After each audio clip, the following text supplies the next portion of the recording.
Assalamualaikum, selamat pagi buat anak-anak ibu semuanya yang berada di rumah. Mudah-mudahan anak-anak ibu semuanya berada dalam keadaan sehat walafiat. Bagaimana anak-anak ibu, masih semangat untuk belajar? Jumpa lagi dengan Ibu Novi. Kita akan melanjutkan kembali pembelajaran kita tema 1. Tema 1, organ gerak hewan dan manusia. Subtema 2, manusia dan lingkungan. Pembelajaran 3. Pembelajaran 1. Dengan mengamati peta, siswa mampu mengidentifikasi potensi kekayaan alam bangsa Indonesia secara seksama. 2. Dengan mengamati peta, siswa mampu mengidentifikasi kepadatan penduduk tiap-tiap provinsi secara kritis. 3. Dengan mengamati peta, siswa mampu menunjukkan asal suku-suku bangsa yang ada di Indonesia secara tepat. 4. Dengan diskusi, siswa mampu menunjukkan daerah-daerah persebaran agama di Indonesia pada peta secara benar. 5. Dengan wawancara, siswa mengidentifikasi keberagaman penduduk di daerah tempat tinggalnya secara bertanggung jawab. 6. Dengan membaca dan menulis, siswa menentukan ide pokok dari bacaan secara tepat. Mata pelajaran yang kita bahas adalah IPS, Bahasa Indonesia, dan PPKN. Yuk kita mulai pembelajaran 3. Indonesia merupakan bangsa yang dikaruniai Tuhan dengan sumber daya alam yang sangat beragam dan melimpah. Mulai dari keragaman potensi alamnya sampai keadaan penduduknya. Sudahkah semua itu dimanfaatkan secara bertanggung jawab? Di sela-sela istirahat, Pak Anto dan Beni memperhatikan lingkungan alam sekitar. Di sebelah timur mengalir sungai dengan aliran airnya yang jernih dan deras. Di sebelah barat terbentang luas ladang sayur. Di sebelah utara berbaris perbukitan yang ditumbuhi berbagai pohon. Adapun di sebelah selatan berdiri tegak gunung tempat hidup berbagai tumbuhan dan satwa. Kekayaan dan keberagaman yang dimiliki oleh bangsa Indonesia tidak sebatas sumber daya alamnya saja, namun juga kondisi kependudukannya. Jumlah penduduk Indonesia sekarang ini sekitar 254 juta jiwa. Penduduk tersebut tersebar hampir di 13.466.000 pulau yang ada menurut Kepala Badan Informasi Geospasial dari Sabang sampai Merauke. Masing-masing pulau atau wilayah memiliki beragam suku, adat, budaya, ras, agama, dan golongan. Dari sekian banyak penduduk tersebut juga terdiri atas beragam latar belakang pendidikan, ekonomi, sosial, dan budaya. Nah, amatilah peta persebaran kepadatan penduduk Indonesia berikut.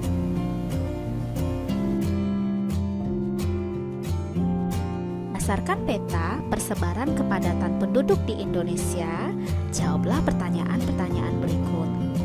1. Pulau manakah yang paling padat penduduknya di Indonesia? 2. Pulau manakah yang paling sedikit penduduknya di Indonesia? 3. Berapakah jumlah kepadatan penduduk Provinsi Lampung? 4. Berapakah jumlah kepadatan penduduk Provinsi Papua Barat? 5. Berapakah jumlah kepadatan penduduk Provinsi tempat tinggalmu? Wilayah Indonesia yang sangat luas dan berupa kepulauan telah mengakibatkan keberagaman penduduknya. Salah satunya adalah keberagaman suku. Suku adalah golongan bangsa dengan ciri khas tertentu sebagai bagian dari bangsa yang besar. Terkadang, lebih dari satu suku hidup menetap dalam satu provinsi. Mari kita perhatikan peta persebaran suku di Indonesia berikut dengan seksama. Kamu telah mengamati dan memahami persebaran suku-suku bangsa di Indonesia melalui peta tersebut. Sekarang, sebutkan dan tunjukkan suku-suku yang mendiami pulau-pulau yang ada di Indonesia. Kamu sudah mengetahui persebaran suku di Indonesia melalui peta. Nah, sekarang saatnya kamu memasangkan pulau dengan asal suku berdasarkan budaya yang dimiliki. Pasangkan antara pulau dengan suku bangsa yang tepat dengan cara menarik garis. Selain keberagaman suku bangsa, Indonesia juga dianugerahi keberagaman agama. Saat ini ada 6 agama yang diakui oleh pemerintah untuk dianut oleh masyarakat, yakni Islam, Kristen, Katolik, Buddha, Hindu, dan Konghucu. Adapun Islam menjadi agama dengan jumlah pemeluk terbesar di Indonesia. Coba diskusikan dengan temanmu daerah-daerah persebaran agama di Indonesia. Berilah tanda-tanda seperti berikut pada daerah-daerah di peta sesuai persebaran agamanya. Kamu bisa menandainya dengan warna. Misalnya Islam berwarna biru, Katolik dan Kristen berwarna orange, Buddha berwarna kuning, Hindu berwarna ungu, dan Konghucu berwarna pink.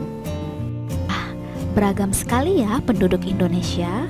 Untuk mengetahui keberagaman kondisi penduduk Indonesia, bisa kamu mulai dengan mengamati lingkungan tempat tinggalmu. Kamu dapat mengetahuinya dengan melakukan wawancara dengan orang tua, perangkat RT dan RW, kepala desa, ataupun tokoh masyarakat. Lakukan wawancara dengan kelompok belajarmu. Sebelum memulai wawancara, lakukan dulu berbagai persiapan di antaranya.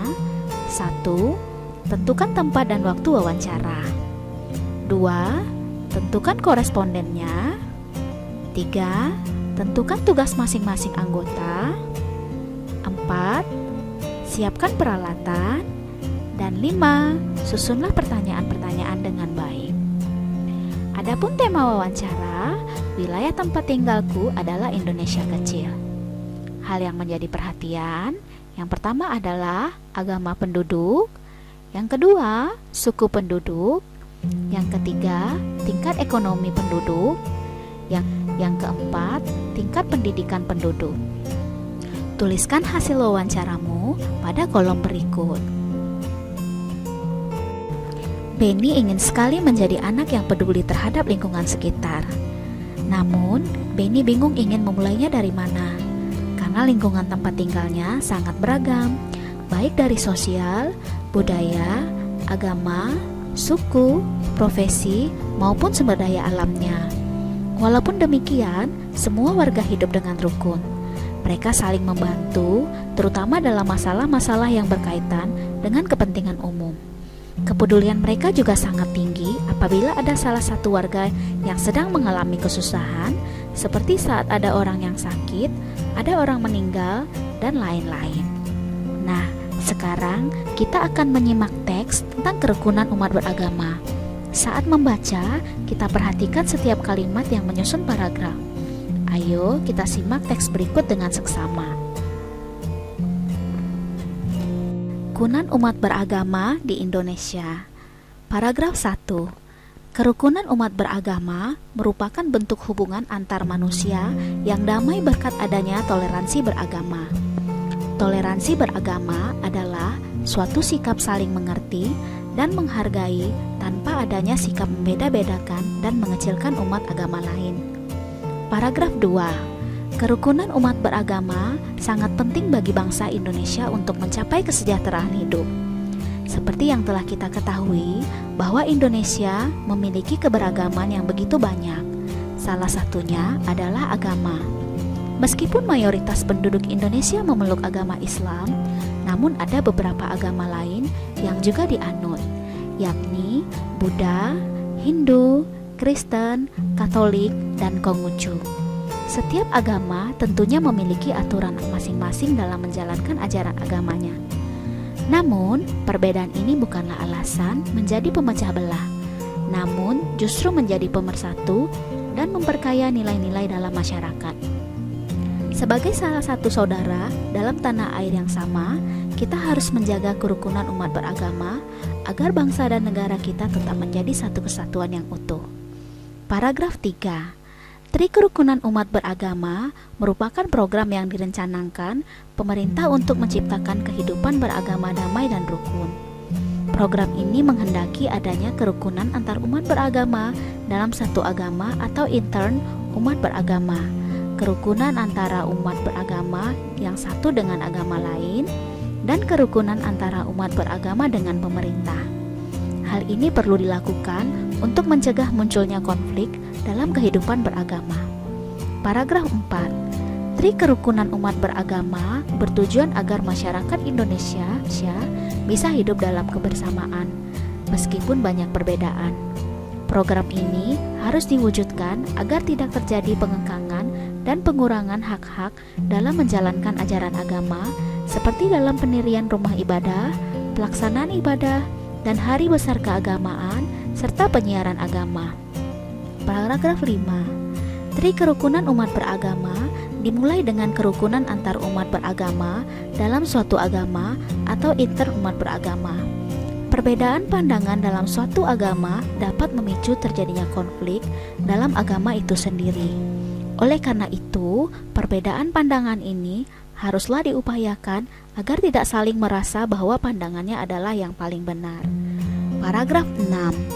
Tri kerukunan umat beragama selanjutnya adalah kerukunan antar umat beragama yang memiliki pengertian kehidupan yang rukun antar masyarakat meskipun berbeda agama dan keyakinan. Dalam hal ini tidak terjadi sikap saling curiga mencurigai serta selalu menghormati agama masing-masing. Selain itu juga tidak saling memaksakan agama kepada orang lain. Paragraf 7. Adapun tri kerukunan umat beragama yang terakhir adalah kerukunan antar umat beragama dengan pemerintah mengandung pengertian bahwa tiap-tiap umat beragama dapat bekerja sama dan bermitra secara baik dengan pemerintah dalam menjaga kehidupan bermasyarakat, berbangsa, dan bernegara. Dalam hal ini, para tokoh agama dan pemerintah sangat diperlukan perannya dalam mencari solusi yang baik tanpa merugikan pihak manapun.